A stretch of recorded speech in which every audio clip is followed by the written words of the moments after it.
સ્વામિનારાયણ ભગવાનની જય. અક્ષર પુરુષોત્તમ મહારાજની જય. ગુણાતીતાનંદ સ્વામી મહારાજની જય. ભગતજી મહારાજની જય. શાસ્ત્રીજી મહારાજની જય. યોગીજી મહારાજની જય. પ્રમુખ સ્વામી મહારાજની જય. ભગવાન સ્વામિનારાયણને મુક્તાનંદ સ્વામીએ મધ્યના 60મા વચનામૃતમાં પ્રશ્ન પૂછ્યો છે. મુક્તાનંદ સ્વામીએ મહારાજને પૂછ્યું કે મહારાજ, આ સંસારમાં અનંત પ્રકારના વિક્ષેપ આવે છે, એમાં કેવી રીતે ભગવાનનો ભક્ત સમજે તો એના અંતરમાં સુખ રહે. પ્રશ્ન મુક્તાનંદ સ્વામીએ પૂછ્યો છે, પણ પ્રશ્ન છે આ દુનિયામાં શ્વાસ લેતી 7 અબજથી વધારે વ્યક્તિઓનો. કારણ કે દરેકને અંતરમાં સુખ જોઈએ છે, દરેકને જીવન મંગલમય કરવું છે, શાંતિમય કરવું છે, પણ એવા વિક્ષેપો આપણા જીવનમાં આવે છે જે આપણા જીવનને સુખ શાંતિમય ને મંગલમય રહેવા દેતા નથી. એટલે મુક્તાનંદ સ્વામીએ પૂછ્યું કે મહારાજ, આ સંસારમાં કેટલીક જાતના વિક્ષેપ આવે છે, એને કરીને અંતરનું સુખ જતું રહે છે, જીવનની મંગલતા જતી રહે છે. 3 પ્રકારના વિક્ષેપો આપણું સુખ લઈ જાય છે. જેમ ચોર ઘરમાં ઘૂસીને ચોરી કરી જાય, એમ 3 પ્રકારના વિક્ષેપો મનુષ્યના જીવનમાં આવે છે જે એના જીવનનું સુખ શાંતિ ચોરી જાય છે, મંગલતા હરી જાય છે. એક છે આધિભૌતિક પ્રકારનો વિક્ષેપ. આધિભૌતિક એટલે બીજા ભૂત તરફથી આવતા વિક્ષેપો, એટલે કે લોકો તરફથી આવતા દુઃખો. સંસ્કૃતમાં વ્યક્તિ માટે ભૂત શબ્દ વપરાય છે. હકીકતમાં ઘણીવાર કેટલીક વ્યક્તિ હોય છે એવી પાછી, પણ ઘણીવાર જીવનમાં તમે જુઓ તો લોકો તરફથી આપણને દુઃખ આવે. આપણે તો રસ્તા ઉપર વ્યવસ્થિત ફૂટપાથ ઉપર ચાલતા ચાલતા જતા હોય, કોઈ સામેથી આવીને ભટકાય અને એઠા પાડ દે 6 મહિનાનો ખાટલો આપણને કરી આપે, તો આ લોકો તરફથી દુઃખ આવ્યું કહેવાય. આધિ ભૌતિક વિક્ષેપ. ભાગવતમાં આત્મદેવ નામના બ્રાહ્મણની વાત આવે છે. એને સંતાન પ્રાપ્તિ કરવી હતી તો ખૂબ તપ કર્યું. સંતાન મેળવવા માટે જંગલમાં ગયો તપ કરવા, અને સંતાન થયું ત્યારે એવું થયું કે એનાથી કંટાળીને પછી ઘર મૂકીને જંગલમાં ગયો. તો લોકો તરફથી દુઃખ આવે. કોકને દીકરાના દુઃખ હોય, કોકને દીકરીના દુઃખ હોય. તો આવા બધા પ્રશ્નો, એ વિક્ષેપો આપણા જીવનમાં આવે છે. પછી બીજા છે આધિદૈવિક, એટલે કે દેવતાનો કોપ થાય, અતિવૃષ્ટિ થાય, દુકાળ પડે, રોગચાળો આવે, હમણાં વાવાઝોડું આવ્યું, તો આ બધા દેવના કોપ છે. તો એ પણ જીવનમાં વિક્ષેપ કરે છે આપણને. જે હોય એ હતું ના હતું કરી નાખે. જીવન સુખ શાંતિમય વીતતું અને છાપરા ઉડી જાય વાવાઝોડામાં, ઘરબાર વગરના થઈ જાય માણસ. તો એ વિક્ષેપો આપણા જીવનની અંદર આવવાના. અને ત્રીજા છે આધ્યાત્મિક વિક્ષેપ. આધ્યાત્મિક એટલે મનના દુઃખ. માણસની પાસે બધું જ હોય, પણ મનની અંદર જંપ ના હોય. એ માનસિક રીતે પોતે કંઈક ને કંઈક દુઃખની અંદર પડ્યો હોય. દુર્યોધનનું શરીર એકવાર તોલમાં ઘટવા માંડ્યું, વજન ઓછું થવા લાગ્યું. એના ભાઈઓને ચિંતા થઈ કે આને ખાધે પીધે કાંઈ પ્રશ્ન નથી, રહેવા કરવાનું બરાબર છે, આ શું બીમારી લાગુ પડી હશે. જાત જાતના વૈદો હકીમોને બોલાયા. વૈદો નાડી જોઈને નિદાન એક જ કરે કે આને નખમાંય રોગ નથી. બધા કે ભાઈ તમે કહો છો નખમાં રોગ નથી, પણ આ તોલમાં રોજ કિલો ઘટતો જાય છે, એનું શું? તો કે તમારા ભાઈને પૂછો. દુર્યોધનને પૂછ્યું કે આ વૈદો કહે છે તને સહેજે રોગ નથી ને તારું વજન કેમ રોજ ઘટતું જાય છે, શું એવી તો વ્યાધિ લાગુ પડી છે? દુર્યોધન હસવા લાગ્યો કે આ વૈદોને પકડમાં આવે એવો રોગ નથી. તો કે શું થયું છે? તો કે આપણી સામે પાંડવોનો મહેલ છે, અને રોજ 10,000 સ્નાતકોને બ્રહ્મ ભોજન કરાવે, અને બધા બ્રાહ્મણો લાડવા ટટકારીને પેટ ઉપર હાથ ફેરવતા ફેરવતા આપણા મહેલ આગળથી પાંડવોના વખાણ કરતા જાય છે. કે એ જોઈને મારું હૈયું બળી જાય છે અને આ વજન ઉતરી જાય છે. હવે એ 10,000 ને જમાડે, તું 20,000 ને જમાડ ને કોઈ ના પાડે કોઈ તને. પણ જો આ મનનું દુઃખ, કોઈ પ્રશ્ન ના હોય, પણ મનની અંદર આવી કંઈક ને કંઈક અશાંતિ ચાલ્યા કરે. જેમ પેલો ઝીણો તાવ હોય ને, થર્મોમીટરમાં મપાય નહીં, પણ તમને બેચેનીમાં જ રાખે કાયમ. થર્મોમીટર ઉપર માપો તો તમને એમ તાવ બતાવે નહીં, પણ એ ઝીણો તાવ એ શરીરમાં સતત કળતર કર્યા કરે. તો આ આધ્યાત્મિક વિક્ષેપો, મનના દુઃખો, આ 3 પ્રકારના વિક્ષેપો એ જીવનમાં આવે છે, જે આપણા જીવનને મંગલમય રહેવા દેતા નથી. તો મુક્તાનંદ સ્વામીએ પ્રશ્ન પૂછ્યો કે મહારાજ, એમાં કેવી રીતે ભગવાનનો ભક્ત સમજે તો એના અંતરમાં સુખ રહે? કારણ કે બહારના વિક્ષેપો કંઈ રોકી શકાવાના નથી, આવવાના જ છે.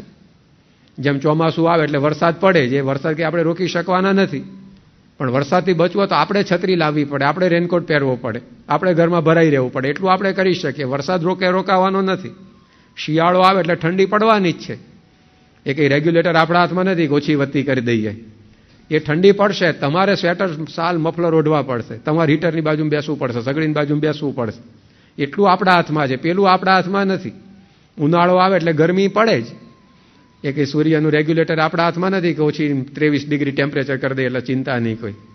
પણ એ ગરમી આવવાની જ છે ઉનાળામાં. તો તમે ઝાડ નીચે બેસી જાઓ, તમે પંખો શોધી લો, તમે એર કન્ડિશન એર કુલરમાં ઘૂસી જાઓ, તો એ આપણા હાથમાં છે. તેમ મુક્તાનંદ સ્વામી કહે છે કે મહારાજ, વિક્ષેપો તો રોકાવાના છે જ નહીં. આ ગઈકાલ વાવાઝોડું આવ્યું તો બહુ તો આગાહી થઈ શકે, પણ વાવાઝોડું રોકી શકાય? એ રોકાવાનું જ નથી. તો એમ જીવનમાં પણ વિક્ષેપો આવ્યાના છે, રોકાવાના નથી. સંસાર છે એટલે સમસ્યાઓ આવવાની જ. એક ચિંતકે લખ્યું છે કે રેખામાં રહ્યો અડોઅડ બિંદુઓનો ફાળો, સંસાર બીજું કાંઈ નહીં, સમસ્યાનો સરવાળો. આ સંસાર શું છે? તેણે વ્યાખ્યા આપી કે કોઈ એક રેખા દોરવામાં આવે તો એ રેખા અંતે છે શું? રેખામાં રહ્યો અડોઅડ બિંદુઓનો ફાળો.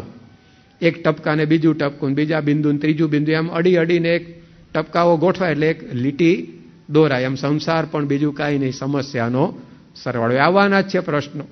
હવે મુક્તાનંદ સ્વામી કહે કે તમે અમને એવું કંઈક સમજણ આપો કે જેથી આમાં વિક્ષેપની વચ્ચે પણ અમારા અંતરમાં સુખ રહે. મુક્તાનંદ સ્વામી એવું ના પૂછ્યું કે અનંત જાતના વિક્ષેપમાં કેટલી યાત્રાઓ કરીએ તો અંતરમાં સુખ રહે. મુક્તાનંદ સ્વામી એવો પ્રશ્ન ના પૂછ્યો કે આ સંસારમાં કેટલીક જાતના વિક્ષેપ આવે છે, એમાં ઓછામાં ઓછા કેટલા ઉપવાસ કરીએ તો અંતરમાં સુખ રહે. એ સમજણમાં સુખ છે. એટલે કેમ સમજે તો અંતરે સુખ રહે, એવો શબ્દ એમણે વાપર્યો.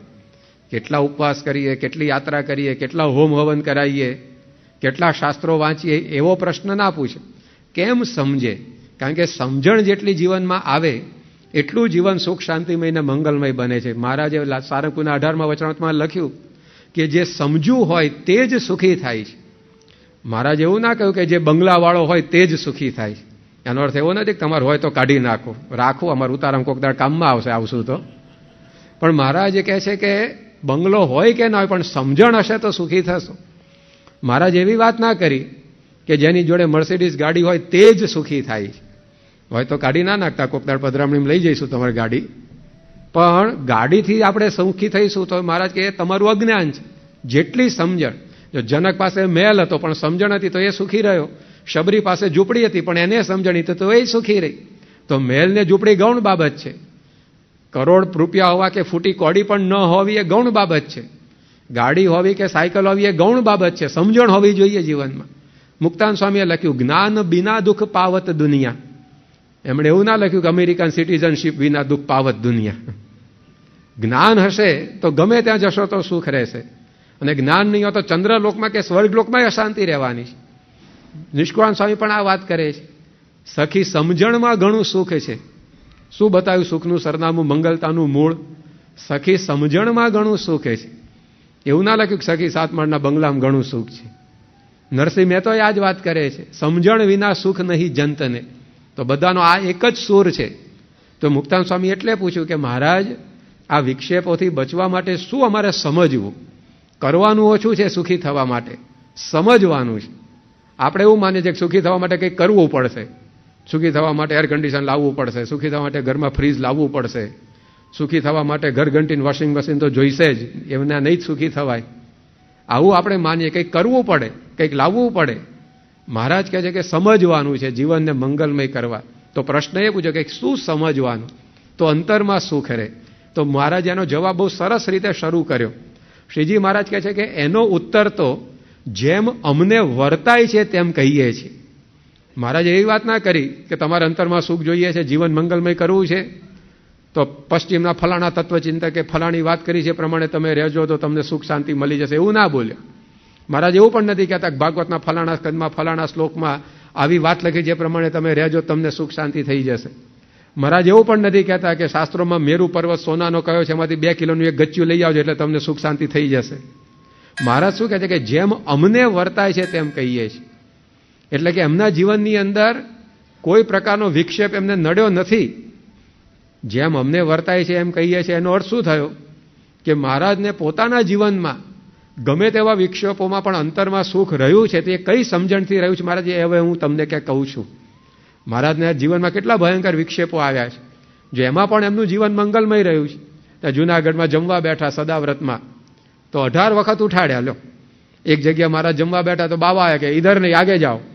તો મહારાજ બિચારા ઊભા થઈને આગળ ગયા તો ત્યાં પછી બીજી જ જમાતા એ કે ઈધર નહીં આગે બઢો કે. તો ત્રીજી જગ્યાએ મહારાજ બેઠા, 18 વખત જમતા જમતા ઉઠાડ્યા. હવે 18 વખત જમતા જમતા ઉઠાડે તો પછી જીવન મંગલમય રહે. આપણે હમણાં નીચે જમીને આવ્યા અને ડીશ લઈને આમ જમવાનું જલેબી ખાવાની તૈયારી કરતા હોય ને કોઈ કાંઈ કે અહીંયા હું ઊભા છો કે આગળ જાઓ કે અહીંયા ઊભા રહેવાનું છે. એકવાર તો સમજી જઈએ, આમ શાંતિ રાખીએ, કારણ કે શિબિરમાંથી જ ગયા હોય એટલે થોડું જ્ઞાન તાજું હોય. પણ બીજી વાર ત્રીજી વાર કોઈ કહે હું આવા ના અહીંયા બેસી જાવ, ભાન પડે છે કે ચલો આગળ જાઓ કે થાળી પછાડીને ઊભા થઈને ઘર ભેગા થઈ જાય તો આગળ જ જવાનું કીધું. આપણે ઘર સુધી પહોંચી જઈએ છીએ. 18 વખત સુધી તો પહોંચીએ જ નહીં. 18 વખત જમતા જમતા ઉઠાડે તો શું થાય? જીવન આમ નરક જેવું લાગે આપણને. પણ જો મહારાજને આવા વિક્ષેપોમાં પણ જીવન મંગલમય રહ્યું છે. 49 વર્ષના શ્રીજી મહારાજના જીવનમાં એમને 8 થી વધારે વખત મારી નાખવાના પ્રયત્નો થયા છે. મારી નાખવાના પ્રયત્નો જાસા ચિઠ્ઠી નહીં, આપણને કોઈ આમ ચિઠ્ઠી એક લખીને મોકલે ઘરમાં નામ વગરની, અઠવાડિયા પછી આ રોડ ઉપરથી નીકળશો જોઈ લેવાનો છું, તો આમ લેવા દે વગરનું બીપી વધી જાય કે મારો કોણ હશે ને શું કરશે ને શું નહીં કરે. તાકે ચિઠ્ઠીઓ મોકલતા હતા, ઉગાડી તલવાર સાથે મારવા ફરતા હતા મહારાજને. એમાં શ્રીજી મહારાજ કહે છે કે મારા અંતરમાં શાંતિ વર્તે છે, સુખ વર્તે છે. તો કઈ સમજણથી મહારાજને વિક્ષેપો આવ્યા છે પણ નડ્યા નથી? જો વિક્ષેપો તો આવશે, દુઃખ તો આવશે જીવનમાં, પ્રશ્ન તો આવશે, પણ એમાં હવે આપણા હાથમાં જે બાજી છે એ આપણે સંભાળવાની છે. ઠંડી તો પડશે શિયાળો આવશે એટલે, ગરમી તો પડશે ઉનાળો આવશે એટલે, એમ વિક્ષેપો તો આવશે જીવન છે એટલે, સમસ્યાઓ તો આવશે સંસાર છે એટલે. પણ હવે આપણે શું કરવાનું છે કે જેથી કચડી નાખે એવા દુઃખો વચ્ચે આપણે મલકાતા રહીએ? તો મારે જે 3 સમજણની વાત કરી, 3 જ્ઞાન એ જીવનમાં આવે તો ગમે તેવા દુઃખ સંકટ સમસ્યા વિક્ષેપમાં પણ આપણું જીવન મધુર અને મંગલમય રહે છે. એમાં પહેલી વાત મહારાજે કરી કે પોતાના આત્માનું જે નિરંતર અનુસંધાન. આપણે આપણું આ શરીર છે એને જ આપણું સ્વરૂપ માનીને જીવીએ છીએ. પ્રશ્નો એટલે જ બધા ટળતા નથી ને ઊભા થયા કરે છે. મહારાજ કહે છે કે આપણે આત્મા છીએ, આ શરીર નથી. 2 હાથ 2 પગ, આ 2 કાન હાથ, આ બધું જે દેખાય છે આપણને આપણું સ્વરૂપ નથી. અંદર જે આત્મા છે આપણે છીએ. એ જો આપણને બરાબર જ્ઞાન થઈ જાય, વિક્ષેપ માત્રનો અંત આવી જાય. આપણા જીવનને ઝેર જેવું કોણ કરે છે? અહમ અને મમત્વ. અહમને લીધે કેટલા પ્રશ્નો જીવનમાં ઊભા થાય છે, કુટુંબમાં ઊભા થાય છે. તો એ અહમને ટાળવા માટે આત્મજ્ઞાનનો ઉપાય મહારાજ અહીંયા બતાવે છે. પ્રમુખ સાહેબ મહારાજે 1994માં કરજતમાં સંતોની શિબિરમાં બહુ સરસ વાત કરી હતી. એક નવું જ મનન સ્વામીશ્રીએ આપ્યું. મહાભારતનો પ્રસંગ પ્રસિદ્ધ છે. એ સ્વામીએ શરૂઆતમાં તો કહ્યો કે જ્યારે દુર્યોધન પાંડવના મહેલમાં જાય છે અને એ વખતે ત્યાં આગળ રચના એવી કરવામાં આવેલી કે પાણી હોય ત્યાં જમીન દેખાય, જમીન હોય ત્યાં પાણી દેખાય, સ્થળ હોય ત્યાં જળ ને જળ હોય ત્યાં સ્થળ દેખાય, એવી આર્કિટેક્ટે રચના કરેલી. દુર્યોધન આવ્યો અને એણે જોયું કે આ સામે પાણી છે એટલે એણે પોતાના કપડાં ઊંચા લીધા કે પલળી ના જાય, પણ ત્યાં તો હકીકતમાં જમીન હતી. એટલે બિચારો ભોંઠો પડ્યો અને આ એ ભોંઠો પડે એ જોઈને દ્રૌપદી ઝરૂખામ ઊભા હતા ને થોડાક હસ્યા કે જો આ કેવું મૂર્ખામી કરે છે કે પાણી નથી કપડાં ઊંચા લઈને ફર્યા કરે છે કે, અને થોડાક હસ્યા એવા. તો થોડોક આગળ ગયો દુર્યોધન અને ત્યાં આગળ ખરેખર પાણી હતું પણ જમીન દેખાતી હતી. એટલે એ તો આમ સડસડાટ કે આ જમીન છે હાલ્યા જઈએ એમ કરીને હાલ્યો તો પાણી બફાક લઈને પડ્યો, અને જે આમ પડ્યો અને દ્રૌપદી હસ્યા પાછા ફરી. આપણું હસવાનું તો કોકનું આવું આગુ પાછું થાય ને એમાં જ હોય છે. તંદુરસ્ત હાસ્ય તો હતું નહીં, કોકની ટીખળ કરીને મસ્કરી કરીને કંઈક આગુ પાછું એમાંથી જ લોકો આનંદ લેતા હોય. બીજો દુભાઈ એમાં વધારે હસવાનું આવે માણસને. તો દ્રૌપદી હશે અને પાછા હશે એટલું બરાબર નહીં, બોલ્યા પાછા કે આંધળાના તો આંધળા જ હોય ને કે. અને જે ચટકી લાગી દુર્યોધનને કે મને આંધળો કીધો તો હું બતાવી દઉં તાર કેવો આંધળો છું, અને મહાભારતનું આખું કમઠાણ ઊભું કર્યું. પણ પ્રમુખ સ્વામી મહારાજે એના આધારે વાત કરી. સ્વામી કે દ્રૌપદી તો બોલતા બોલ્યા ચાલો, પણ દુર્યોધનને જો આત્મજ્ઞાન હોત તો એને વિચાર આવત કે મને આંધળો કીધો પણ આત્મા ક્યાં આંધળો છે? આત્મા તો આંધળોય નથી, બહેરોય નથી, લૂલોય નથી, લંગડોય નથી. જો એને આત્મજ્ઞાન હોય તો એ પોતે સ્થિર રહી શક્યો હોત ને આ ઉપાધિમાંથી બચી જાત. જો સામેવાળો તો ભૂલ કરશે, એને તો અજ્ઞાન છે, એ અજાણ છે, એ ભૂલ કરશે, પણ આપણે આત્મજ્ઞાનથી સંપન્ન હોઈએ, આપણે સ્થિર રહી શકીએ. પણ આપણને શબ્દો લાગી જાય છે, અપમાન લાગી જાય છે, એનાથી જીવન મંગલમય નથી રહેતું, કારણ કે આત્મજ્ઞાનનો અભાવ છે. શબ્દો ચોંટી જાય છે આપણને. હું અહીંયા તમે બેઠા છો, તમને કહું કોકને ભાઈ તમે અબજપતિ છો ને તમે તરત ના પડે, ના ના સ્વામી હું ક્યાંથી અબજપતિ, મારે તો લાખ રૂપિયા માંડ ભેગા થયા જ કે. હું તમને અબજપતિ કહું તો તમને મનાય નહીં, પણ કોક આપણને ગધેડા જેવો કે તરત મની જાય કે હું ઊભો રહે કે મને કીધો ગધેડા જેવો. તો એ વખત વિચારતા નથી કે મારે ક્યાં 4 પગ છે, મારે માનવાનું હું ગધેડો છું, હું ક્યાં ભૂખું છું, મારે માનવાનું હું ગધેડો છું. જો અબજપતિ મનાતું નથી, કોઈ આપણને કે કરોડપતિ તમે, ના ના કે હું નથી કરોડપતિ, તરત ના પાડીએ, પણ પેલો શબ્દ તરત ચોંટી જાય છે. લો તો મહારાજ કહે છે કે આત્માનું જ્ઞાન જ્યારે આપણને થાય કે ભાઈ હું આત્મા છું, આ શરીર નથી, તો પછી એ દુઃખનો અંત આવે છે. આજે પ્રમુખ સ્વામી મહારાજને આવું જ્ઞાન સહજ સિદ્ધ છે, તેમના જીવનની અંદર સદાય મંગલતા છે. લ્યો બોચાસણમાં સ્વામીશ્રી હતા ને બપોરે લગભગ 1-1:30 સમારે એક ભાઈ આવ્યા, કંઈક એને પૂર્વગ્રહ હશે, તો જેમ તેમ બેફામ બોલવા લાગ્યો સ્વામીશ્રી સમક્ષ, ખૂબ અપમાન કર્યું સ્વામીનું. સ્વામી શાંતિથી સાંભળી રહ્યા. પછી બપોરનો ટાઈમ થયો, આરામનો સમય થયેલો, સ્વામી તો આરામમાં પહોંચ્યા. બપોરે જાગ્યા 4-1 વાગે, ત્યાં સંતોએ પૂછ્યું બાપા ઊંઘ આવી ગઈ? સ્વામી કે ફર્સ્ટ ક્લાસ. કે કેમ આવું પૂછો છો? કે પેલો આટલું બધું અપમાન કરી ગયો, ગાળો દઈ ગયો. સ્વામી કે તો દેહને દઈ ગયો ગાળો, આત્માને ક્યાં કંઈ ગાળ જેવું લાગે જ છે. સંતો કે અમે તો અમારું અપમાન થયું નતું, ખાલી જોયું તોય અમારી ઊંઘ ઉડી ગઈ, તમારું તો થયું તોય શાંતિથી હોઈ ગયા. જો આત્મજ્ઞાન કોઈ દુઃખ જ નથી એની અંદર. પાણી ભરેલું તળાવ હોય, એમાં તમે કાંકરી નાખો તો તરંગ ઉઠે, પણ એ પાણી થીજીને બરફ થઈ ગયું અને પછી એમાં કોઈ કાંકરી નાખે તો કાંકરી ઉથડકીને પાછી જાય. એ બરફમાં તરંગ ના ઉઠે. એમ જ્યાં સુધી દેહને આપણે પોતાનું સ્વરૂપ માનીશું ત્યાં સુધી દુઃખના તરંગો ઊભા રહેવાના જ છે. પણ હું આત્મા છે એવું જ્ઞાન થઈ જાય તો દુઃખ ઉથડકીને પાછા પડે. તો મહારાજ કહે છે કે આત્મજ્ઞાનનું અનુસંધાન. શ્રીજી મહારાજની અતિ ગમતી આ વાત હતી. મહારાજ અગતરાયમાં હતા અને ત્યાં પર્વતભાઈના ખેતરમાં ધોળિયા આંબા નીચે બેઠા હતા અને એક હરિજનનો છોકરો ફરતો ફરતો આવ્યો. મહારાજે પૂછ્યું કોણ છે? કે હું હરિજન. મેં કે ના તું હરિજન નથી, કે બોલ હું આત્મા છું. 2-5 વાર મહારાજે ઘૂંટાવડાવ્યું, પછી પૂછ્યું બોલ તું કોણ છે? કે હું હરિજન. લ્યો પાછો મૂળાનો જોડકાર આવ્યો, મિષ્ટાનનો ન આવ્યો.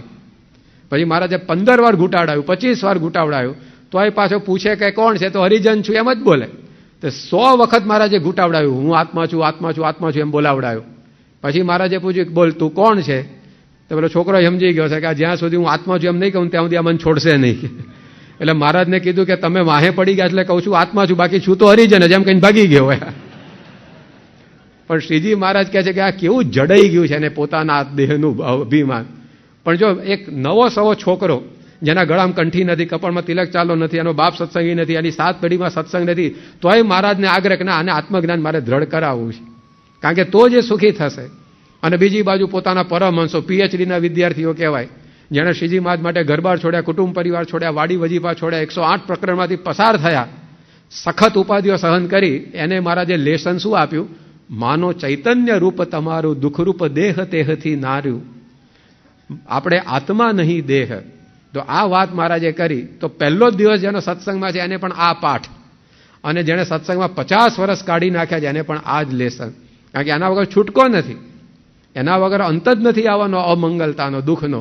તો મહારાજ કહે છે કે આવું આત્માનું જ્ઞાન આપણને થાય તો આપણા દુઃખો પ્રશ્નો ટળી જાય. કારણ કે આપણને ખ્યાલ આવે ભાઈ જે કંઈ સુખ છે બધું આત્માનું છે અને હું પોતે છું. તો કંઈ મળ્યું તો શું, ના મળ્યું તો શું. આજે આપણને કંઈક મળે તો આનંદ થાય છે, ટળે તો દુઃખ થાય છે. આપણને કંઈ મળે તો આનંદ, પડોશીને મળે પાછું દુઃખ. એટલે આવી બધી પ્રકારનું ચાલ્યા કરે તંત્ર. પણ જે કંઈ મળે છે એનું સુખ નથી ભોગવતા. આપણે સુખ શેનું ભોગવીએ છીએ? આત્માનું સુખ ભોગવીએ છીએ. આપણે માનું છે કે હું આઈસ્ક્રીમ ખાઉં એટલે મજા આવે, પણ આઈસ્ક્રીમની મજા નથી લેતા, આત્માની મજા લઈએ છીએ હકીકતમાં. બાકી શરીરમાંથી આત્મા નીકળી જાય પછી મોઢું પોળું કરીને બાસ્કીન એન્ડ રોબિન્સનો આઈસ્ક્રીમ નાખો મોઢામાં, જાઓ જીભ લપકારો મારશે. આત્મા હોય તો કોઈ ખાતો ને તોય મોઢામાં પાણી આવે, અને આત્મા નીકળી જાય પછી એના જ મોઢામાં આઈસ્ક્રીમ નાખો ને તોય મોઢામાં સ્વાદ આવતો નથી. તો આઈસ્ક્રીમ ક્યાં બગડી ગયો છે? એ તો જેવો છે એવો ને એવો જ છે. પણ જો આત્મા નીકળી ગયો તો આપણે સુખ આત્માનું લઈએ છીએ, પણ માની બેઠા છે આઈસ્ક્રીમનું. એટલે મળે તો આનંદ, ના મળે તો દુઃખ. લો આપણે માની બેઠા છે ગાડીનું સુખ છે, ભાઈ ગાડીનું સુખ નથી, આત્માના લીધે ગાડીનું સુખ આવે છે. બાકી આત્મા શરીરમાંથી નીકળી જાય પછી ગાડીને સારામાં સારી બેસાડીને આખા અમદાવાદનું ચક્કર લગાવો, આવશે સુખ એને ગાડીનું? તો ગાડી તો પેટી પેક છે, નવાઈ નક્કોર છે. પણ એ આપણે માની બેઠા હતા ગાડીનું સુખ ભોગવ્યું, આત્માનું સુખ ભોગવતા હતા. જો આવું આપણને જ્ઞાન થઈ જાય તો કંઈ મળ્યું તો હોઈશું, ન મળ્યું તો હોઈશું. કારણ કે આપણા સુખ દુઃખનો આધાર એ વસ્તુઓ નથી, વ્યક્તિઓ નથી, પદાર્થ નથી. આપણું સુખ દુઃખ આપણે આ પોતે જ સુખ સ્વરૂપ છે, પછી ક્યાં બીજે સુખ શોધવાનું રહ્યું? સૂર્યને જોવા બેટરી કરવી પડે કોઈ દાડો? તમે કરી કોઈ દાડો? સૂર્ય ઉગ્યો છે કે લાવો બેટરી કરીને જોઈએ આપણે? સૂર્ય પોતે જ પ્રકાશમાન છે, એને જોવા બીજા કોઈ પ્રકાશની જરૂર નથી. એમ હું આત્મા છું ને આત્મા પોતે જ સુખ સ્વરૂપ છે, એને સુખી કરવા બીજા કોઈ પદાર્થની જરૂર નથી. મહારાજે લોયાના 17મા વચનામૃતમાં વાત કરી કે આત્મા ધન સ્ત્રીયાદિક પદાર્થ મળે એનાથી સુખી થાય એવો નથી, અને ન મળે એનાથી દુઃખી થાય એવો પણ નથી. જો એવું આપણને જ્ઞાન થઈ જાય તો મળ્યા ટળ્યાનો જે હર્ષ શોક છે એ પણ નીકળી જાય, જીવન મંગલમય રહે. આજે પ્રમુખ સ્વામી મહારાજ પાસે કાંઈ નથી તોય જીવન મંગલમય, કારણ કે એ માને છે કે હું આત્મા છું ને આત્મા છે એ સુખ સ્વરૂપ છે, ક્યાં બીજા પદાર્થની જરૂર છે. એકવાર એક છોકરો હતો, એના લગ્ન લેવાયા હતા અને જાન નીકળવાનો દિવસ આવી ગયો. બધા સગા સંબંધીઓ આવી ગયા જાનમાં જવા માટે નવા કપડાં પહેરીને, અને દીકરાનો બાપ પોતે બધાને કહેતો જાય કે ચલો બધા બસમાં બેસતા જાઓ, જાન પડવાની તૈયારી થઈ ગઈ છે, મુહૂર્ત આવી ગયું છે. અને આ બધી આમ જાનની નીકળવાની તૈયારી હતી, એમાં જેના લગ્ન થયા છોકરો પોકે પોકે રડવા બેઠો. બાપને થયું કે આણે આ ઘરંટાળે સાપ ક્યાં કાઢ્યો? એના લગ્ન છે, લોકો આવ્યા છે, આ ઢોલ ઢબુકે છે, શરણાઈઓ વાગે છે, અને આણે આ ઠૂઠવો મૂક્યો.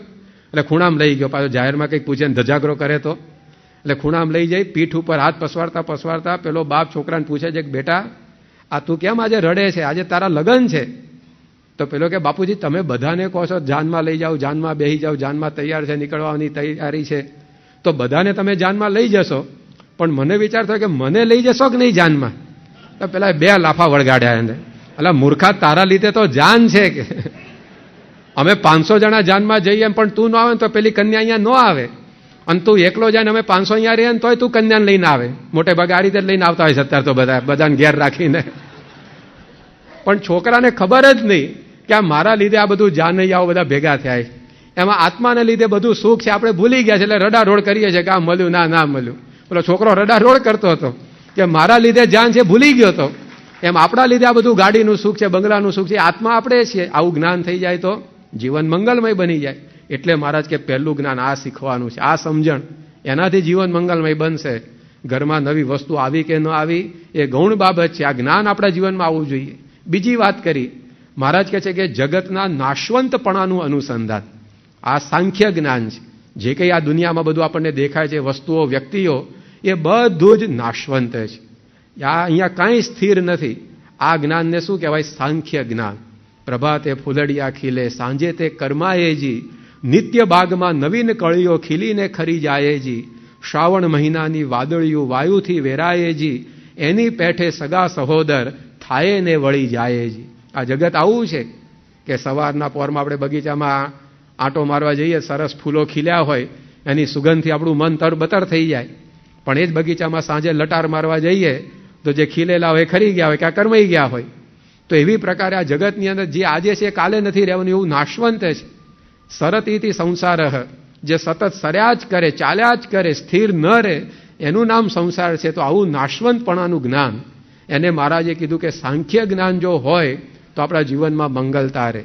કારણ કે સાંખ્ય જ્ઞાનથી આસક્તિ દૂર થઈ જાય, મમત્વ દૂર થઈ જાય છે. આપણને રડાવે છે કોણ? ડરાવે છે કોણ? આસક્તિ, મમતા.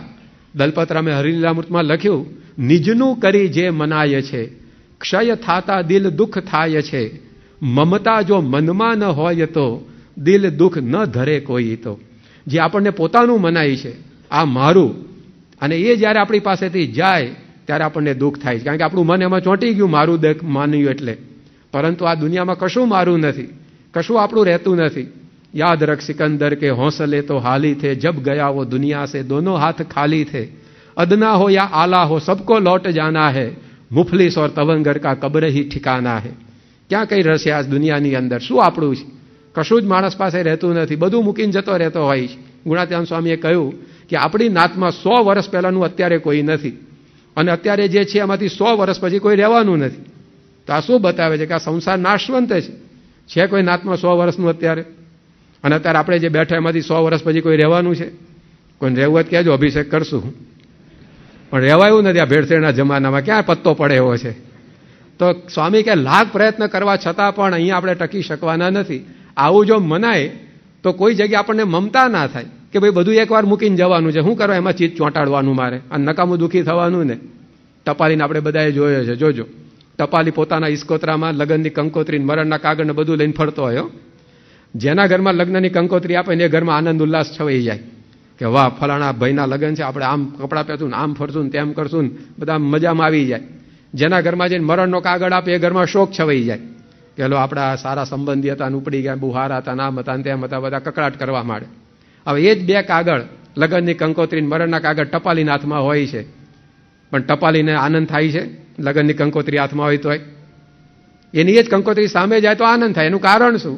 કારણ કે ટપાલીના હાથમાં લગ્નની કંકોત્રી છે, પણ એને ખબર છે કે જેના લગ્ન છે એની જોડે આપણે નાવા નીચવાનો સંબંધ નથી, આપણે એમાં કંઈ લાડવા ટટકારવા જવાનું નથી કે, એટલે એનો આનંદ નથી. એને મરણનો કાગળ એના હાથમાં હોય છે, પણ મરણનો કાગળ હાથમાં હોય ત્યારે એને અનુસંધાન છે કે આ જે મરી ગયા એની સાથે આપણે કંઈ સ્નાન સૂતકનો સંબંધ નથી, આપણે એમાં કંઈ છાતી કૂટવા જવાનું નથી. તો એને મમતા નથી તો આનંદ નથી, શોકે નથી, બેયથી પર થઈ ગયો. તો આપણા જીવનની અંદર આપણે જો મમત્વ રહિત, આસક્તિ રહિત થઈ જઈએ, ભલે બધાની સાથે રહીએ, સંસાર વ્યવહાર ચલાવીએ, પણ જેમ જનક રાજા સંસારમાં રહેવા છતાં પણ આ સાંખ્ય જ્ઞાનથી નિર્લેપ હતો, તો એની આખી મિથિલા નગરી ભડભડ કરતી સળગી તો એનું રૂવાડું ફરક્યું નહીં, કારણ કે અંતરમાંથી બાળીને બેઠો હતો કે આ નગરી બહાર છે તોય જવાની છે, તો આજે વહેલી ગઈ 5 વર્ષ પહેલા, એમાં શું? તો જો આવું સાંખ્ય જ્ઞાન હોય તો મમતા ચાલી જાય અને પછી આપણા જીવનમાં એનાથી જે દુઃખો ઊભા થાય બધા ટળી જાય. એટલા માટે મહારાજ કહે આ સાંખ્ય જ્ઞાનનું અનુસંધાન. આપણા સંબંધો ઘર ઘરમાં કોણ બગાડે છે? ભાઈ ભાઈ વચ્ચે બાપે મારે વેર કેમ થઈ જાય? સાંખ્ય જ્ઞાનના અભાવે. બાકી જો સાંખ્ય જ્ઞાનનો થોડું લેટગો ના થઈ શકે. મહન સ્વામી ઘણીવાર વાત કરે છે કે એક બાપે પોતાના 2 દીકરા વચ્ચે મિલકત વહેંચી, બધી મિલકત સરખે ભાગે વેચાઈ ગઈ, પણ એ કંદોય હતો બાપ, તો એનો એક જારો હતો, પેલા ભજીયા બધું તળવાનો, ગાંઠિયા સેવો તળવાનો. હવે એ જારો એક ને દીકરા 2, જારો કોને આપવો એ પ્રશ્ન એને ઉભો રહ્યો. તો નાનો ભાઈ મોટા ભાઈને કહે કે રામ લક્ષ્મણનું કેટલું ધ્યાન રાખતા, તારે સમજવું જોઈએ, જારો મને આપી દે. તો પેલો મોટો કે બેસ બેસ છાનો માનો, લક્ષ્મણ તો રામ માટે મેલ છોડીને જંગલમાં જતો રહ્યો, તું જારોય નથી છોડતો કે મારા માટે કે? તે જારા માટે કોર્ટે કેસમાં ચડ્યા. લો કે નાનો કે કોર્ટમાં કેસ કર્યો કે નાનો કે જારો મને મળવો જોઈએ, મોટો કે મને મળવો જોઈએ. જેટલી મિલકત આવી હતી એ બધી કોર્ટના કેસમાં ખર્ચાઈ ગઈ અને કોર્ટનું ડિસિઝન આવ્યું કે જારાના 2 ભાગ કરો, એક નાનો રાખે ને એક મોટો રાખે. તો અડધા જારાથી માથું જ કૂટવાનું કહેવું છે કે ભજીયા તળાવવાના છે એનાથી. પણ હવે થોડુંક લેટ ગો કર્યું હોય તો એક જારો જીવનમાં આવ્યો તો હોઈશું, ના આવ્યો તો હોઈશું, પણ જો આ સાંખ્ય જ્ઞાનના અભાવે આ નથી થઈ શકતું અને સંબંધો બગડી જાય છે. 1 ઇંચ જમીન માટે આમ ધારિયા લોકો આવી જાય છે કે નથી આવી જતા? આમ 1 સેઢા જમીન માટે લોકો આમ મારામારી ઉપર આવી જાય. હવે જમીન રહી તો હોઈશું ને ગઈ તો હોઈશું. માણસ પોતે માને છે કે આ જમીન મારી છે, પણ જ્યારે આપણે કહીએ ને જમીન મારી, ત્યાં સંસ્કૃતમાં લખ્યું ભૂમ્યો હસંતી મમ બ્રુવાણમિતિ, કે કોઈ એમ કે આ જમીન મારી છે, કોઈ એમ કે આ ઘર મારું છે ને ત્યારે ઘર ને જમીને કહેનારા ઉપર હસે છે. કેમ હસે છે? કે તારો દાદો આવું જ કહેતો હતો, આ જમીન મારી તો ઢેફું લીધા વગર ગયો, તું હું મારું કર્યા કરે છે. આ તારા વડવાઓ કહેતા હતા મકાન મારું છે, મકાન મારું, તો એ ટાંકણી લીધા વગર ગયા છે બધા, અને તું મારું લઈને મંડ્યો છે. પણ જો આ સાંખ્ય જ્ઞાન ના હોય તો આ અહમ અને મમત્વ એવા થઈ જાય કે જીવનની અંદરથી મધુરતા ચાલી જાય, મંગલમયતા ચાલી જાય. એટલે મહારાજ કહે છે કે સાંખ્ય જ્ઞાન, કે આ જગતની અંદર આપણે આવ્યા છીએ, આ 5-50 વર્ષનો મામલો છે, એની અંદર ભગવાન ભજીને સુખિયા થવાનું છે, પણ આવું જ્ઞાન ના હોય ત્યાં સુધી નાની વસ્તુઓ માટે મમત્વ થઈ જાય અને એના માટે વાત વટે ચડે, જીવન આખું બધું કડવાશ ભર્યું થઈ જાય. એટલા માટે મહારાજ કહે છે કે આવું સાંખ્ય જ્ઞાન, લાખ પ્રયત્ન કરવા છતાં કશું આપણું રહેવાનું નથી. પગ પર્વત ઠેલી પાડતા, નભ તારા નખથી ઉખાડતા, કરી અંજલિ સિંધુ પી જતા, નવ જાણે જન કોઈ ક્યાં હતા. કેવા મોટા થઈ ગયા દુનિયામાં, આજે ખબર નથી ક્યાં સૂતા છે. નભ તારા નખથી ઉખાડતા, આકાશના તારાને પોતાના નખથી ઉખાડી નાખે, સ્વર્ગની સુધી સત્તાઓ હતી. અને પગ પર્વત ઠેલી પાડતા, પોતાની એક પગની ઠેસથી આખા પર્વતોને ઉખાડીને ફેંકી દે, એવા બળિયા માણસો થઈ ગયા દુનિયામાં. કરી અંજલિ સિંધુ પી જતા, એક ખોબાની અંદર તો આખા સમુદ્રને હોયા કરી જાય. આપણે 2 જલેબી કોઈ વધારે મૂકી જાય તો કે ભાઈ નહીં ખવાય, લઈ જાઓ કરીને ઊભા થઈ જઈએ. તો આખા સમુદ્રને પી જાય એવા માણસો થઈ ગયા. પણ નવ જાણે જન કોઈ ક્યાં હતા, આજે ક્યાં એમની રાખ પડી જાય ખબર નથી. દિલ્હીનો રાજા થઈ ગયો અકબર, એની ફોઈએ નામ પાડ્યું હતું આ ભત્રીજાનું અકબર, એની કબર જ ન થાય. લો, એ અકબરની પણ કબર થઈ ગઈ, કબર ક્યાં જાય કોઈને ખબર નથી. તો કશું આ દુનિયામાં આપણું નથી. આવું જો જ્ઞાન હોય, મમત્વ નીકળી જાય. ફરજ અદા કરીએ સંસારની, પણ ચિત્ત ચોંટે નહીં. અને મમતા જો મનમાં ન હોય તો દિલ દુઃખ ન ધરે કોઈ, તો જીવન મંગલમય રહે. આજે પ્રમુખ સ્વામી મારે આટલો બધો વ્યવહાર કરે, પ્રવૃત્તિ કરે, પણ સાંખ્ય જ્ઞાનનું અનુસંધાન, આમ ફટ લઈને છૂટા પડી જાય અલગ. કોઈ જગ્યાએ મમત્વ બંધાતો નથી. સારામાં સારા પદાર્થો ભોગવવાના આવે, સારામાં સારા ખાવા પીવાના પદાર્થો, ઓઢવા પહેરવાના પદાર્થો, સુવાના પદાર્થ, કોઈમાં ચિત્ત ચોંટતું નથી. સ્વામી 1994માં લોસ એન્જલસ અમેરિકામાં હતા અને એક યુવાને આવીને બાપાને વાત કરી કે સ્વામી નોસ્ટ્રાડેમસ કરીને બહુ મોટો ભવિષ્ય વેચતા થઈ ગયો અને આગાહી કરી કે 1998માં પૃથ્વીનો પ્રલય થવાનો અને બધું નાશ થઈ જવાનું. સ્વામી કે અમે તો પહેલેથી આત્યંતિક પ્રલય કરીને જ ફરીએ છીએ કે ખાલી પૃથ્વી નહીં અનંત કોટી બ્રહ્માંડ રાખનો ઢગલો એમ માનીને સ્વામી કે અમે ફરીએ છીએ કે એક રૂવાણું ફરકતું નથી આમનું આ સાંભળીને. તો આ સાંખ્ય જ્ઞાન. અને ત્રીજી વાત મહારાજે ત્રીજી સમજણ આપી એ છે પરમાત્માનું જ્ઞાન. આપણે હંમેશા છે ને ગુમાવ્યાની ગણતરીમાં જ રહીએ છીએ. મારી પાસે આ નથી તે નથી ફલાણું નથી ઢીકણું નથી. પણ જે મળ્યું છે આ ભગવાન અને સંત એને આપણે માણી શકતા નથી. એ પ્રાપ્તિનો વિચાર આપણને રહેતો નથી એટલે જીવન મંગલમય લાગતું નથી. બાકી એમાં જો નજર પહોંચી જાય તો દુનિયાનું કશું ના હોય તો પણ જીવન મંગલમય રહે છે. નિષ્કુળાનંદ સ્વામી કેટલું મૂકીને સાધુ થયા હતા. એમનું કીર્તન આવે છે આ કીર્તનાવલીમાં, પાછળ કોક વાર નિરાતે વાંચજો. ભૂખે નથી લીધો ભેખરે સંતો સાંભળો સાચી વાર્તા, જનનીનો જાયો હતો અવશ્ય હું એ કરે, 5 મળી પૂછતા મુને કરતો હું કારભાર, નિત્ય નિત્ય તોકે તકે જોડા મળતા નવા પહેરવા તૈયાર. આવી બધી સાહેબી વર્ણવી. કેવી સાહેબી હતી, રોજ નવા જોડા પહેરવા મળેલો. તે ઘર વખરી વેચીને તો કંઈ જોડા નહીં લાયા હોય ને બધા, તો રોજ નવા જોડા પહેરીને ફરતા હશે તો બીજી સંપત્તિ કેટલી હશે, સ્ત્રી રાશિ મૂકે તો સમજી શકાય. 5 મળી પૂછતા મુને કરતો હું કારભાર. સંપત્તિ તો ઘણીવાર વારસામાં મળે પણ બુદ્ધિ કંઈ વારસામાં નથી આવતી. તો પોતે એવા બુદ્ધિશાળી હતા. ગામની અંદર આમ 5 માણસો પૂછવા આવે કે ભાઈ મારા પ્રશ્ન છે શું કરવું. ઘણા લોકો ઘરમાં પૂછતા નથી. આને તમારી વાત નથી, ખોટું નહીં લગાડતા પાછા, પણ આવું ઘરમાં પૂછે નહીં બારોબાર કરી નાખે. લોકોનું દુઃખ ઘણી વાર એનું હોય કારણ દીકરો મારો પૂછ્યા વગર બધું કરી નાખે છે કે પણ હવે 25 વર્ષનો થયો, હવે થોડીક સ્વતંત્રતા આપો ભાઈ. અને પણ નિષ્કુળાનંદ સ્વામીને તો ગામમાં લોકો પૂછવા આવે કે ભાઈ આ પ્રશ્ન છે માં કેવી રીતે ઉકેલવો. એવા બુદ્ધિશાળી એકના એક મા બાપના કેવા લાડકોડમાં ઉછર્યા હોય, બધું મૂકીને સાધુ થયા. અને મહારાજે પછી કેવી સાહેબી આપી એમને, પથરા ઉપર પથારી, ગેલા નદીના પથરા ઉપર સૂઈ જવાનું, શેતરંજીએ પાથરવા ન મળે, ટુકડા માગીને ખાવાના. ભિક્ષામાં કંઈ ગરમા ગરમ આવે બધી જલેબીઓ, એમાં તો ટાઢા રોટલાની ભાખરીઓ જ નાખે. આગલા દિવસનું વધેલું આવે કે ત્યાં કંઈ ગરમા ગરમ ના આવે તો એવું ખાવાનું. 100 થીગડાવાળી કંથા ઓઢવાની અને વળી પાછા ગામડે સત્સંગ કરાવવા જાય તો મારઝૂડ સહન કરવાના. આવા સંજોગોમાં નિષ્કુળાનંદ સ્વામી કીર્તન બનાવે છે. અણચિંતવી આનંદ હેલી રે, ચાલ્યો અમૃત રસ રેલી રે, તેમાં પડ્યા સાકરના કરારે, વરસ્યા મોતીડાના મેઘ ખરારે. લોકો ઢેખાડા મારે ત્યારે એમને એમ લાગે ઓહ સાકરના કરા પડે. અને આપણે તો એટલા દુઃખ હોય ને કે સાકર વરસાદ તોય વાગે સાકર આપણને. તો જો આ પરમાત્માનું જ્ઞાન કે જે મેળવવાનું જે પામો એ બધું મને મળી ગયું. હવે આ દુનિયાનું મળ્યું તો હશું, ના મળ્યું તો હશું. શિદને ખાય ખાટી છાશને, મેલી પિયુષ રસ પ્રવાહ, પટુ પાંભરીને પર હરી કરે કોણ ચરમની ચાહ. 7 ભાતની સુખડી ખાવા મળતી હોય ને પછી એને કાચરી ખાવા ન મળે કે ધોખો થાય કોઈ દાડો. જેને અમૃત પીવા મળતું હોય ને એને ખાટી છાશ ન મળે તો કોઈ દાડો એમને મનમાં દુઃખ લાગે. એમ ભગવાનમાં નજર પડી ગઈ તો દુનિયાના દુઃખો ઉડી ગયા બધા. લ્યો તો આપણે જે મળ્યું છે એને માણતા નથી.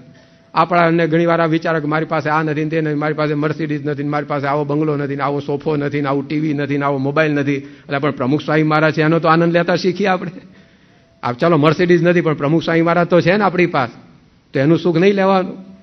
ચલો 7 માળનો બંગલો નથી પણ શ્રીજી મહારાજ મળ્યા છે એનો આનંદ ક્યારે લઈશું. તો આ ગુમાવવાની ગણતરીમાં રહીશું આપણે. તો એ આપણને મહારાજ સમજાય છે કે પરમાત્માનું જ્ઞાન. એટલે ભાદરના ડોસા ભગતને 365 દિવસ એક જ મેનુ હતું જમવા. દશેરાના દાડે ફાફડા જલેબી નહીં, દશેરાના દાડે સૂકો રોટલો ને છાશ, દિવાળીના દાડે સૂકો રોટલો ને છાશ, એનિવર્સરી આવે લગ્નની તેમાંય રોટલો ને છાશ, બર્થડેના દાડે રોટલો ને છાશ. અને રોટલો એવો સર્વોપરી, આમ તમે મોઢા મૂકો તો દાંત તૂટે રોટલો તૂટે નક્કી કરવું અઘરું પડે.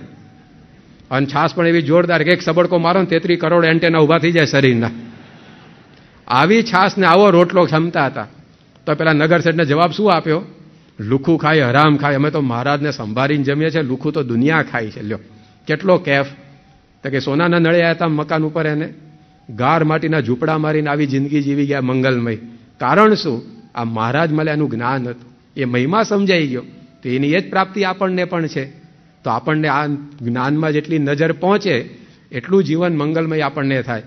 બ્રહ્માનંદ સ્વામીને રતાંધળા થઈ ગયા હતા, સાંજ પડે પછી કંઈ દેખાય નહીં, એવા ખટરસના નિયમ પાળાયા મહારાજે એમને. પૌષ્ટિક તત્વ જ શરીરમાં જવા ના દીધું. લો ખાટું નહીં ખાવાનું, ખારું નહીં ખાવાનું, તીખું નહીં ખાવાનું, ગળ્યું નહીં ખાવાનું, કડવું નહીં ખાવાનું, તુરું નહીં ખાવાનું, 6 પ્રકારના રસ વગરનું જમવાનું. તો એમાં તો શરીરમાં રતાંધળાપણું આવી ગયું. સાંજ પડ્યા પછી દેખાય નહીં, એમાં કીર્તન બનાવ્યું, રાજ મારે દિન દિન દિવાળી. લો આ કઈ મઠિયા સુવાણીને ઘૂઘરા ખાતા નથી બનાવ્યું કીર્તન.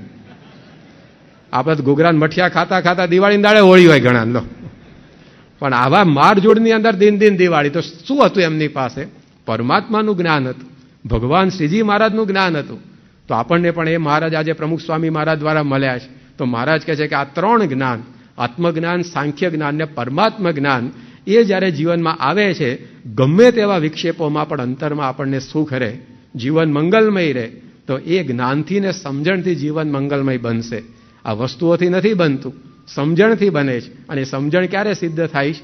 એના માટે બે માધ્યમ છે, એક કથા અને બીજું સાંપ્રદાયિક વાંચન. આ બેથી આત્મજ્ઞાન થાય, સાંખ્ય જ્ઞાન થાય, પરમાત્માનું જ્ઞાન સિદ્ધ થાય. પરીક્ષિતને શાપ થયો કે તારું 7 દિવસમાં મૃત્યુ થશે. બિચારો ફફડી ગયો. રાજા હતો, મહેલ હતો, લશ્કર હતું, દાસ દાસીઓ, નોકર ચાકર બધું હતું, પણ મોતથી કોણ છોડાઈ શકે એમ છે. અને એના મનની અંદર ફફડાટ થયો, 7 દિવસમાં મરી જવાનું. અને સુખદેવજી પાસે પહોંચ્યો અને વાત કરી કે મને આવો શાપ થયો છે, 7 દિવસમાં મારું મૃત્યુ થશે, તમે મને બચાવો. ત્યારે સુખદેવજી આમ ચમત્કાર કરીને પેલા સાપને ગાયબ કરી દીધો, એવું ના કર્યું. અથવા તેને આમ ભોયરામ ભંડાર દીધો, જા તને કંઈ નહીં થાય, એવું ના કર્યું. પહેલી જ વાત આ કરી કે ત્વમ તું રાજન મરીષ્યસી પશુ બુદ્ધિ મીમામ જહી. તું મરવાનો છે એવી તારી પહેલા તો પશુ બુદ્ધિ એ છોડી દે. તું મરવાનો જ નથી, કારણ કે તું આત્મા છે. આત્માને કોઈ તલવાર કાપી શકે એમ નથી, કોઈ અગ્નિ બાળી શકે એમ નથી, કોઈ સાપ ડંસ મારીને મારી શકે એમ નથી. તું આત્મા છે, તું શરીર નથી. આ શરીરનો નાશ થશે. અને 7 દિવસ જે કથા સંભળાવી ભાગવતની, 7 દિવસ પૂરા થયા ત્યારે તક્ષક નાગ પરીક્ષિતને કરડવા આવે છે. સામે પેલો નજરે જુએ છે કે આવ્યો નાગ, તોય રૂવાડું ઊભું થતું નથી, પલાઠી છોડીને ઊભો થતો નથી.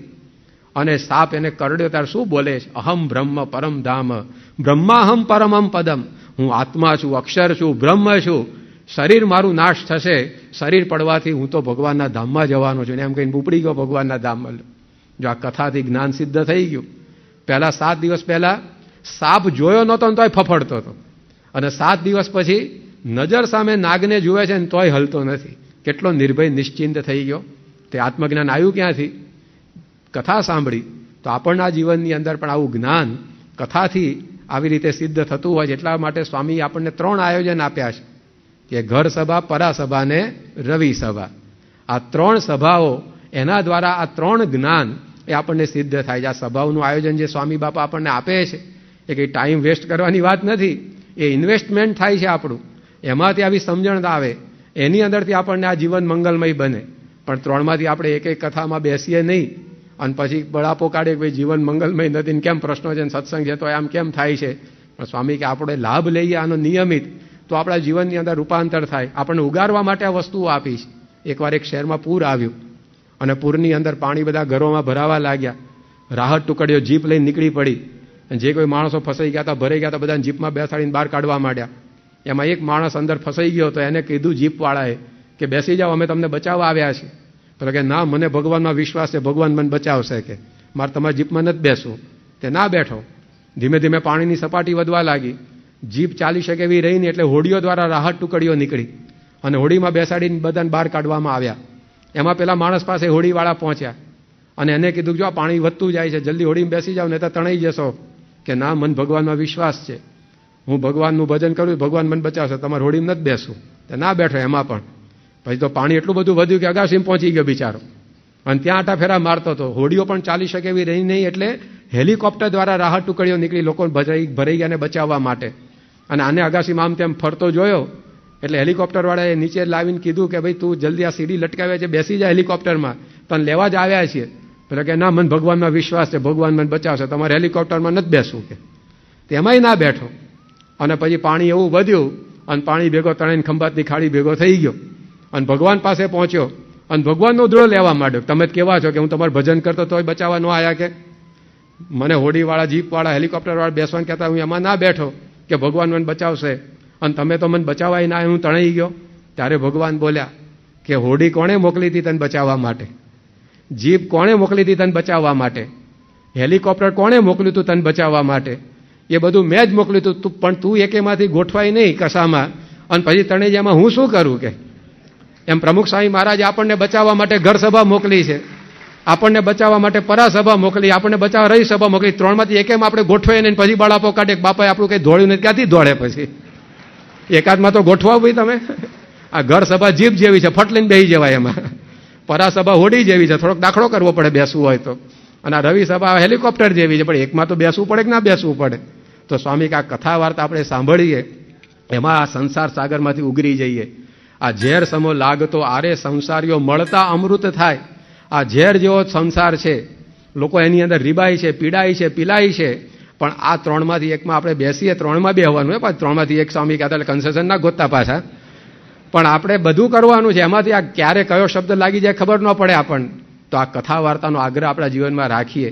આપણા વિસ્તારોમાં સભા થાય, હોમ ડિલિવરી સત્સંગ પ્રમુખ સાહેબ આજે આપ્યો છે. લો, પેલા સુપર મોલ હોય ને, એમાં હોમ ડિલિવરી હોય. અત્યારે તમે ખાલી ફોન ઉપર ઓર્ડર ન, તમે પેલો ઘેર બેઠા તમને આપવા આવે. એમ તમે બધા ક્યાં અહીંયા આવો રોજ? તો સ્વામી સંતોન મોકલે, જાઓ સેટેલાઇટમાં, નિશનપુરમાં, વટવામાં, ફટવામાં બધે. તો હોમ ડિલિવરી સત્સંગ ઘેર બેઠા. તો કેટલી દયા કરી પ્રમુખ સાહેબ મહારાજ આપણા માટે. પણ આપણે પછી એ કથાનો લાભ ન લઈએ, સભાનો લાભ ન લઈએ, ક્યાંથી જીવન મંગલમય બને? બનાવે છે એક બાબત દુખી આ જિંદગાનીને, સમજતા વાર લાગે છે તમારી મહેરબાનીને. સવારે આપણે વાત કરી હતી ને, આ સ્વામીની મહેરબાની છે કે આવા સંતો આપણા ઘેર સભામાં મોકલે છે, આ સભાની અંદર અહીંયા મંદિરમાં આયોજન કરે છે, આ ઘર સભાનું આયોજન આપે છે. પણ એ મહેરબાનીને સમજતા વાર લાગે છે. પરંતુ સ્વામી કે આપણે આ કથાનો આગ્રહ રાખીએ, જીવન મંગલમય બની જાય. અને બીજી વાત છે સાંપ્રદાયિક વાંચન. આપણા ગ્રંથો જે છે એમાં આપણા પ્રશ્નોનું સમાધાન સિવાય કાંઈ નથી. આજે તમે યોગી બાપાનું ચરિત્ર વાંચો, શાસ્ત્રીમાનું ચરિત્ર વાંચો, પ્રમુખ સ્વામીનું ચરિત્ર વાંચો, તમારો એકે પ્રશ્ન ઊભો ના રહે. બોલો, આપણા જીવનમાં એક પણ પ્રશ્ન એવો નથી આવ્યો કે નહીં આવે જેનું સમાધાન તમને યોગી બાપા, પ્રમુખ સ્વામી કે શાસ્ત્રીમાના જીવન ચરિત્રોમાંથી ના મળે, આપણી ગુરુ પરંપરાના ચરિત્રોમાંથી ના મળે. કયા પ્રશ્નો આપણા જીવનમાં આવવાના છે? કેટલા પ્રશ્નો આવવાના છે? એમનું જીવન ચરિત્ર તો વાંચો. યોગીજી મહારાજ ગોંડલ અક્ષર મંદિરના મહંત હતા, અને કાગળો કેવા લખે છે, સિલકમાં 8 આના છે. લો, કેવું આર્થિક સંકટ! તમારા ઘરમાં કોઈ દાડો 8 આના સિલકો એવો દાડો આવ્યો છે? તો શું એવું આર્થિક મોટું સંકટ આપણને આવવાનું છે એમની તુલનામાં? શાસ્ત્રીજી મહારાજને કેરોસીનના ડબ્બામાં ખીચડી રાંધીને ખાવી પડતી. તમારે એવો દાડો આવ્યો છે? છેવટે એલ્યુમિનિયમની તપેલી તો આવી છે કે નહીં આપણા ઘરમાં? આ કેરોસીનના ડબ્બામાં ખીચડીઓ રાંધી કેટલા આર્થિક સંકટોમાંથી પસાર થયા છે. તોય જીવન મંગલમય રહ્યું છે. લો, તોય કોઈ દાડ યોગી બાપાએ બળાપો નથી કાઢ્યો, તોય કોઈ દાડ શાસ્ત્રી મહારાજ બોલ્યા નથી કે પરેશાન થઈ ગયા. જિંદગીમાં કોઈ દાડ સ્વામી કે મને પશ્ચાતાપ થયો નથી. લો, એવું શાસ્ત્રી મહારાજ બોલ્યા છે. તો આપણા દુઃખોનું ક્યાં વાત રહી? ભાઈ રે, આપણા દુઃખનું કેટલું જોર, નાની એવી વાતનો નાહક મચાવીએ શોર. આભ જરે ભલે આગ, હસી હસી ફૂલ જરે ગુલ મહોર. ભાઈ રે, આપણા દુઃખનું કેટલું જોર. આ પ્રમુખ સ્વામી, આ યોગી બાપા, શાસ્ત્રી મહારાજની સામે જોઈએ, કાંઈ દુઃખો આપણા વિસાતમાં નથી. યોગીજી શાસ્ત્રી મહારાજ ત્યાં મંદિરમાં દર્શન કરવા જતા, લોકો પેટમાં સોયા ઘોંચતા. આપણને કોઈએ સભામાં બેઠા ટાંકણીએ મારી છે હજી સુધી? બાજુવાળા આમ ટાંકણી ખોસી હોય, અહીંયા હું કરવા ચોંટ્યો છું કે? આપણને કોઈ એક ટાંકણીએ નથી મારી, તોય સત્સંગનું સુખ નથી આવતું. ને એમને તો પેટમાં સોયા ઘોંચાય, તોય જીવન મંગલમય રહ્યું છે. તો કઈ સમજણથી? એ જીવન ચરિત્ર વાંચીએ તો ખબર પડે કે કેમ શાસ્ત્રીજી મહારાજ આગની વચ્ચે મલકાતા રહ્યા છે. હવે ચૂલામાં ફેંકીને મારવાનો પ્રયત્ન થાય, જીવન મંગલમય લાગે? ખીચડીમાં ઝેર આપવામાં આવે, જીવન મંગલમય લાગે? આપણે ખીચડીમાં ઘી અપાય છે અત્યારે મંદિરોમાં, ક્યાં ઝેર આપવામાં આવે, તો જીવન કેમ મંગલમય નથી લાગતું? કારણ કે એમણે જે સમજણથી જીવન જીવ્યા, એ સમજણો એમના ચરિત્રમાંથી આપણે પામ્યા નથી. ઉપનિષદમાં લખ્યું છે, સ્વક્ષેત્રે નિહિતમ હિરણ્ય નિધિમ અજ્ઞાત્વા ઉપરી ઉપરી સંચરતી. એક ખેડૂતના ખેતરમાં જમીનની નીચે સોનાનો ચરુ દટાયેલો, પણ એક બિચારાને ખબર જ નહીં, આખી જિંદગી હલાકડું લઈને કાળી મજૂરી ભર તાપની અંદર કરતો રહ્યો. એમ આપણા સાંપ્રદાયિક ગ્રંથો સોનાના ચરુ જેવા છે, પણ એને આપણે કાઢતા નથી, વાંચતા નથી, અને આખી જિંદગી આ પ્રકારે કાળી મજૂરીની અંદર કહેતા કે દુઃખ ને અશાંતિ, ઉચાટ, ઉદ્વેગમાં પસાર થઈ જાય. પણ એ ખજાનો બહાર કાઢીએ, એક એક લીટી આપણા પ્રશ્નોનું સમાધાન છે. એક એક લીટી નહીં, એમના જીવન ચરિત્રના એક એક શબ્દે આપણા પ્રશ્નોનું સમાધાન છે. તો એના માટે સ્વામી કે આપણા સાંપ્રદાયિક ગ્રંથો વાંચીએ. પ્રમુખ સ્વામી મહારાજને કાંઈ અધૂરું નથી. કેટલો આગ્રહ એમના જીવનમાં તમે જુઓ તો ખરા. 2007ની સાલમાં સ્વામીશ્રી લેનેશિયા દક્ષિણ આફ્રિકામાં હતા. એ વખતે એમના શરીરમાં તાવ હતો, તેમ છતાં પણ મંદિર નિમિત્તે યજ્ઞ થયેલો, તો યજ્ઞમાં બાપા પધાર્યા.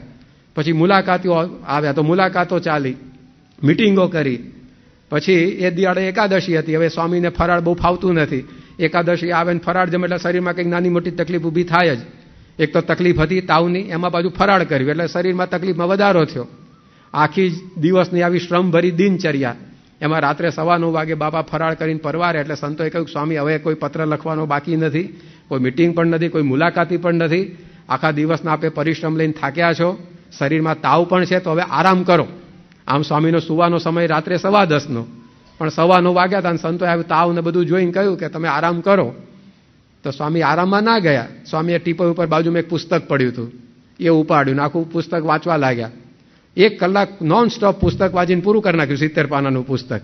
અને પુસ્તક વાંચવાનું પૂરું કરીને ટીપે ઉપર મૂકતા બાપા બોલ્યા, સ્વામી કે મારી તો પ્રકૃતિ એવી કે એકવાર પુસ્તક હાથમાં લઉં પછી પૂરું કર્યા વગર છોડું નહીં કે. અને 10:15 વાગે સ્વામી આરામમાં ગયા. નોન સ્ટોપ 1 કલાક તાવની અંદર થાક્યા હતા તો પણ જો આ સાંપ્રદાયિક ગ્રંથ વાંચ્યો એમણે. અને આપણે હવે વિચાર કરો કે છેલ્લે એક પુસ્તક આમ પહેલેથી છેલ્લે સુધીનું ક્યારે વાંચ્યું હશે આપણે સંપ્રદાયનું? એમ લીધું નથી કે આખું પૂરું કર્યું હોય. 9 દાડા આપણે તો 9-10 પાના તેના બધું એનું એ જ છે કે બધું મૂકીને મુભરાઈએ ચડાવી દે માણસ.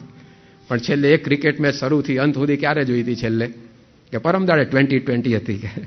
અને આજે જોઈશું વન ડે છે પૂનામાં, એટલે કે ઘેર છોડો એટલી વાર શિબિરમાંથી કે. પણ આપણે ક્રિકેટ મેચ આખે નાખી જોઈએ, ટીવી સિરિયલો આખે નાખી જોઈએ. તમે જો કે ના જોતા હોય સત્સંગીઓ એટલે વિવેક રાખીને ટીવી જોતા હો પાછા. પિક્ચરો આખા જોઈ નાખે. તમારી વાત નથી હો, તમે શિબિરમાં એટલે નહીં જોતા હો, અને જોતા હશો તો આજથી બંધ કરી દેશો. પણ આ બધું આપણું આખું નાખું સાંપ્રદાયિક પુસ્તક આખું નાખું ક્યારે વંચાયું લો? હવે એમને કાંઈ અધૂરું નથી, તોય સ્વામીને આટલો આગ્રહ. જીવન એમને મંગલમય નથી બનતું. To be the best, learn from the best. જો તમારે શ્રેષ્ઠ બનવું હશે તો શ્રેષ્ઠ બન્યા છે એમાંથી શીખવું પડશે. એ જે શ્રેષ્ઠ નથી બન્યા એમાંથી શીખીશું તો આપણે નહીં બની શકીએ, કનિષ્ઠ બનીશું.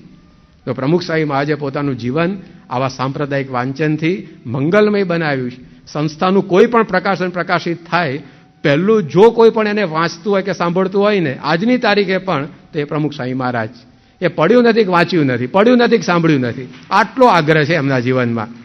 તો આવી રીતે આપણા સંપ્રદાયના ગ્રંથો એને પણ આપણે વાંચીએ તો આ જીવનની અંદર જ્ઞાન સિદ્ધ થાય, જીવન મંગલમય બની જાય. લોકોને કેવું પોતાના ધર્મગ્રંથો પ્રત્યે અસ્મિતા હોય તમે જુઓ તો ખરા. એક પુસ્તક લખતા હતા મૌલાના આઝાદ, બહુ મોટા સ્વાતંત્ર્ય સેનાની થઈ ગયા, અને એક કુરાન ઉપર એ ટીકા લખતા હતા. અને એ પુસ્તક હજી તો લખાયું પણ નહોતું, પરંતુ લખાતા એની ખ્યાતિ ચારે બાજુ પ્રસરી ગઈ કે આવું એક સુંદર પુસ્તક કુરાન ઉપર તૈયાર થઈ રહ્યું છે. તો એ સમાચાર કાબુલની અંદર રહેતા એક મુસ્લિમ બિરાદરને મળ્યા કે કલકત્તાની અંદર મૌલાના આઝાદ એક પુસ્તક લખી રહ્યા છે અને મારા ધર્મગ્રંથ ઉપર છે, કુરાન ઉપર છે. તેણે વિચાર કર્યો કે મારા ધર્મગ્રંથનું આ પુસ્તક એ મારા ઘરની અંદર અવશ્ય હોવું જોઈએ, મારે વસાવવું છે. પણ એની પાસે મૂડીમાં માત્ર 40 રૂપિયા હતા. હવે 40 રૂપિયામાં એ કાબુલથી કલકત્તા આવે તો વાહનના ભાડામાં જ ખર્ચાઈ જાય, તો પુસ્તક લેવાના તો પૈસા પણ ના રહે. પણ એણે નક્કી કર્યું કે ના, ગમે તેમ કરીને પુસ્તક મારે લાવવું છે, કારણ કે મારા સંપ્રદાયનું છે. તો એ માણસે શું કર્યું, એ ચાલતા કાબુલથી કલકત્તા આવવા માટે નીકળ્યો, 40 રૂપિયા બચાવીને પુસ્તક લેવા માટે. તો કાબુલથી કલકત્તા કેટલું થાય? હું કંઈ ભૂગોળનો બહુ અભ્યાસી નથી, પણ ઓછામાં ઓછું 2-3 હજાર કિલોમીટર તો થતું હશે.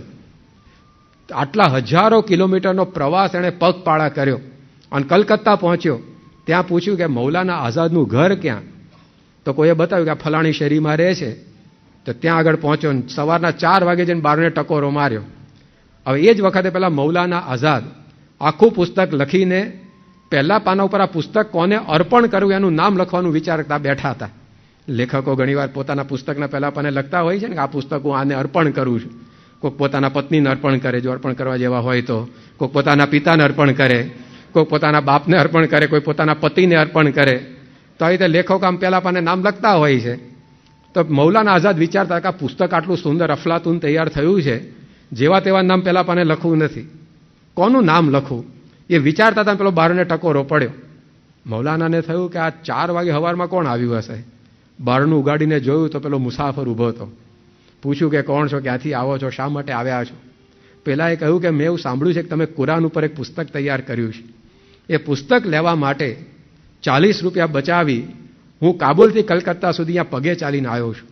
મૌલાના આઝાદ તો સાંભળીને દંગ થઈ ગયા કે આ શું માણસને પોતાના ધર્મગ્રંથ માટે શ્રદ્ધા ને આદર ને અસ્મિતા છે કે પોતાના ધર્મનું સંપ્રદાયનું પુસ્તક લેવા માટે કાબુલથી કલકત્તા ચાલીને આવ્યો. મૌલાના આઝાદે કીધું કે દોસ્ત તું 1 મિનિટ ઊભો રહે, પુસ્તક તૈયાર થઈ ગયું છે ને હું તને જ આપીશ. કારણ કે મૌલાના આઝાદને લાગ્યું કે આ પુસ્તક આને જેવું ઉપયોગી થશે ને એવું દુનિયામાં બીજા કોઈને ઉપયોગી થાય એવું લાગતું નથી કે. એટલે અંદર ગયા, કલમ ઉપાડી પહેલા પાના ઉપર લખ્યું, કાબુલથી કલકત્તા સુધી પગે ચાલીને આવેલા એક અજ્ઞાત મુસાફરને અર્પણ. અને એમ કહીને પુસ્તક પેલા માણસને આપ્યું. કેવી શ્રદ્ધા પોતાના ધર્મગ્રંથો માટે.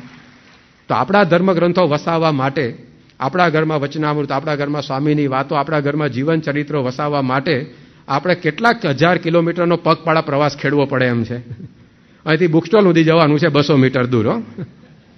તો આપણા ઘરની અંદર આપણા સંપ્રદાયના પુસ્તકો હોવા જોઈએ, એમાંથી આ જ્ઞાન થશે. આત્મજ્ઞાન ને સાંખ્ય જ્ઞાન ને પરમાત્મા જ્ઞાન કોઈ છાપા મેગેઝિનોમાંથી થવાનું નથી. વાંચો એની ના નથી પાડતા. તમે ઘર બાર લઈને બેઠા છો, વેપાર ધંધા લઈને બેઠા છો, તમારે વાંચવા પડે. પણ the main thing is to keep the main thing the main thing. 2 વાર સાંભળે સમજાયું આ વાક્ય છે સ્ટીફન કવિનું, કે શું લખ્યું એણે? The main thing is to keep the main thing the main thing. મહત્વની વાત એ છે કે મહત્વની વાત મહત્વની રહેવી જોઈએ. તો છાપા અને ગ્રંથોની અંદર આપણા સંપ્રદાયના ગ્રંથો મહત્વના છે. એને જો આપણે વાંચતા રહીશું તો આ 3 જ્ઞાન સિદ્ધ થશે. જીવન મંગલમય બનતું કોઈ નહીં રોકી શકે. ગમે તેવા વિક્ષેપો આવે તો યોગી બાપા કહેતા કે 100થી વધારે વાર અમને અમારા ગુરુએ માર્યા હશે. 100થી વધારે વખત માર ખાધો છે.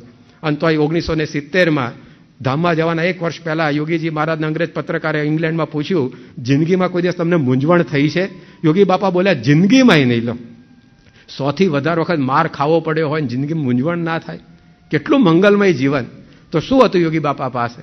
આત્મજ્ઞાન, સાંખ્ય જ્ઞાન, પરમાત્મા જ્ઞાન. ક્યાંથી આવ્યું? કથા વાર્તા, સંપ્રદાયના ગ્રંથોના વાંચનમાંથી. તો સુખી થવા માટે કોઈ બીજા પ્રયત્નો કરવાની જરૂર નથી. જીવન મંગલમય કરવા માટે કોઈ ચંદ્ર ઉપર જવાનું નથી, પાતાળમાં જવાની જરૂર નથી, ઘરમાં એક નવી વસ્તુ ઉમેરવાની જરૂર નથી. આટલું જ્ઞાન જો થઈ જાય, આ સમજણ આવી જાય, ઘેર બેઠા ગંગા છે. ઘેર બેઠા જીવન મંગલમય થઈ શકે એવું છે. તો મહારાજ સ્વામીને આપણે એવી પ્રાર્થના કરીએ.